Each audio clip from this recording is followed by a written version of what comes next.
Today I'll be talking about how this presidential election will impact the stock market and ultimately your wallet. And I'll talk about which year out of the 4-year presidential term has the biggest stock market growth, including the 8 things I learned about the stock market in an election year. And just to be clear, this video won't be talking about which candidate is better, telling you whom you should vote for, or the impact of each candidate's policy proposals, especially because American politics have become more and more divisive between the two parties. So I ain't even gonna go there. And there are plenty of other channels that will talk about that. But for me, I like talking about personal finance, so I'll go into how the elections will affect your wallet and your portfolio. Now, I say the stock market and not the economy because I'm only referring to the S&P 500 and the overall stock market, and not about inflation, GDP, job growth, or unemployment rate, because that will require me to go into each candidate's policy proposal, which again won't be the scope of this video. Now, with only a few months left until November, it's totally understandable that many investors are worried about how the election outcome will affect their portfolio, especially those who are closer to retirement age. And it's no secret that the current political scene is pretty divided due to ongoing disagreements in Washington over key issues like budget, immigration, foreign policy, and more. And although elections do certainly matter a lot, especially when you're thinking about the policies that will shape the country's future. But the first key finding is that regardless of the party in the presidential office, the stock market returns a positive double digits on average. And this graph shows that the S&P 500 returns on average 14.5% under a Democratic president, while it returns 10.7% under a Republican president. While a 4% difference is objectively a decent amount, both returns are phenomenal. And this graph also illustrates the 1-year lag return because some actions and policies do end up taking some time to show its effects, which goes into the second finding that certain policies take time to see its effects. Because the stimulus that was passed in 2022 will still be flowing through the economy throughout 2024. And most of the spending from the Inflation Reduction Act passed in August of 2022 will hit the fiscal year between 2024 and 2026, which will provide support for the economy for the next few years. And the third key finding is that uncertainty is not a friend of the stock market in general. And the fact that elections are confusing and unpredictable means that there's gonna be a lot more market volatility leading up to and immediately after the presidential election. And that's because investors may be reacting to the uncertainty of the outcome and the potential impact on policies such as fiscal, regulatory, and taxes. And this will ultimately also impact the consumer's confidence about the economic growth. And as you see in this graph, which shows the market volatility spikes in the 4-year presidential cycle, there's a big spike in the market volatility during the midterm elections, which determine which party will hold power in Congress between the House of Representatives and Senate. And this is an important election as Congress will help to pass laws that will either be aligned to the presidential legislative agenda or make things a little bit more difficult for them. So that means every 435 seats in the House of Representatives are up for re-election, and 1/3 or around 33 seats in the Senate will be up for re-election. And the market volatility spikes back up in the final year and peaking in around Q1, and then volatility will come back down as you approach Q3 before spiking back up right before the election. And the fourth key finding is that political polls are not accurate. So political polls provide insights into voting preferences and the beliefs of certain groups in specific states or districts. And polling results can inform policies and track likely outcomes in elections. They also help candidates and government officials decide where to invest time and campaign funds. But because posing questions to every voter would be costly and logistically difficult, pollsters who conduct these polls instead survey a smaller but a representative subset of a population known as a sample. And a high quality sample includes all types of people that make up the population. While having a larger and larger sample is generally more accurate and more precise, many pollsters are using a simple sample size of 1,000 to 1,500 people to get a rough estimate on how the country feels about a particular topic. So one researcher analyzed over 1,400 polls from 11 election cycles, and they found only 60% of polls conducted a week before election included the actual outcome. But I do have to mention that the 60% accuracy is not referring to whether the poll got the outcome of the election right or not, but rather how close they got to the percentage of the votes received in the election with a 3% margin of error. So let's say a poll believed one candidate will get 50% of the popular vote, and then they end up getting 52%, which is outside of the 3% margin of error, referring to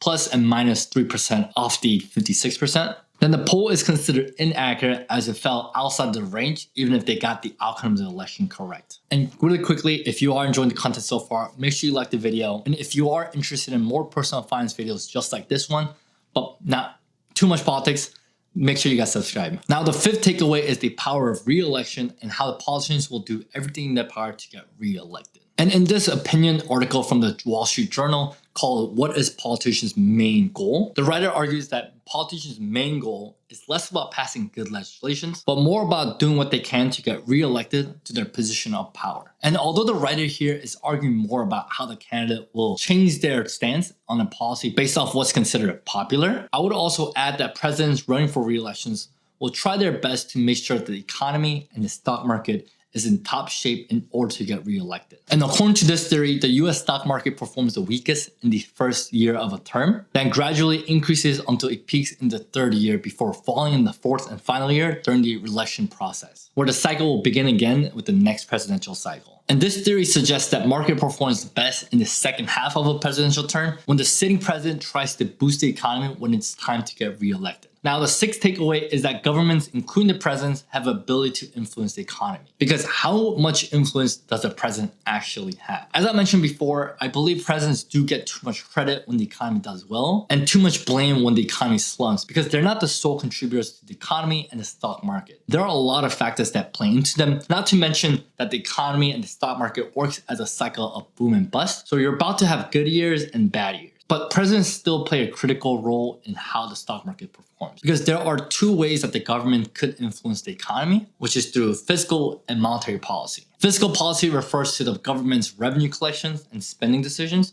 through taxation policies and the government budget, which are decided by Congress and the presidents to ensure that GDP grows at 2 to 3%. While monetary policies are coming from the central bank and the Federal Reserve, and they try to ensure price stabilizes with a target of 2% inflation rate, and they try to maximize employment through interest rates and money supply. And monetary policies is decided by the Federal Open Market Committee that are largely independent from the government. But they still have seats appointed by the presidents, but not too many because the system is set up so that no presidents can appoint more than the chair plus 2 members of a 7-member board during their 8-year term. And during normal times, monetary policies is effective enough to offset the fluctuations in the economy on its own. But during severe crisis, the presidents could also play a large impact on the fiscal policy to avoid the deep recessions with the combination of taxes and spending initiatives, obviously with the help and cooperation of Congress. So the seventh takeaway is that the biggest gains for stocks is in year 3 of the presidential cycle,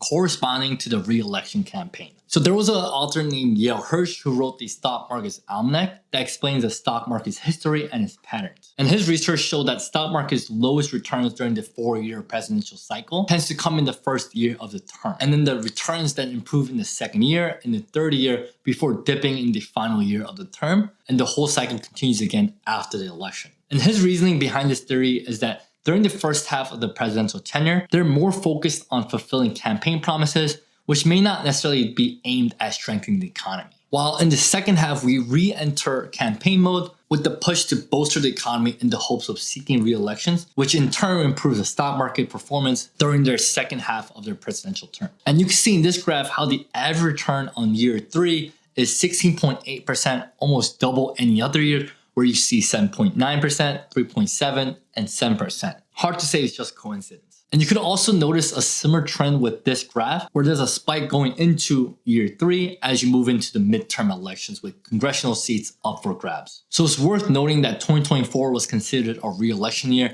and the S&P 500 return is at 12.2%, which is probably due to the incumbent party using fiscal stimulus and pro-growth regulatory policies to avoid a recession over the last few years and encourage job growth. And you can see that working with the 2.8% annual rate of growth for GDP in the second quarter of 2024, and unemployment rate is currently hovering around 4.2%, which is considered historically on the lower end. And recently, you may have heard a lot more about the Federal Reserve as it played a big role in trying to control the interest rate to ease inflation and lower prices. And the 8th key finding is that stock market and economy are key indicators to who wins the presidential election. And in the last 100 years, every president who averted a recession during the last 2 years of the re-election went on to win, while every president except one went on to lose when there was a recession within the last 2 years leading up to the election. And interesting enough, positive performance of the S&P 500 in the last 3 months leading up to the election has also predicted 87% of all elections since 1928 and 100% since 1984. So when the returns were positive, the incumbent party wins.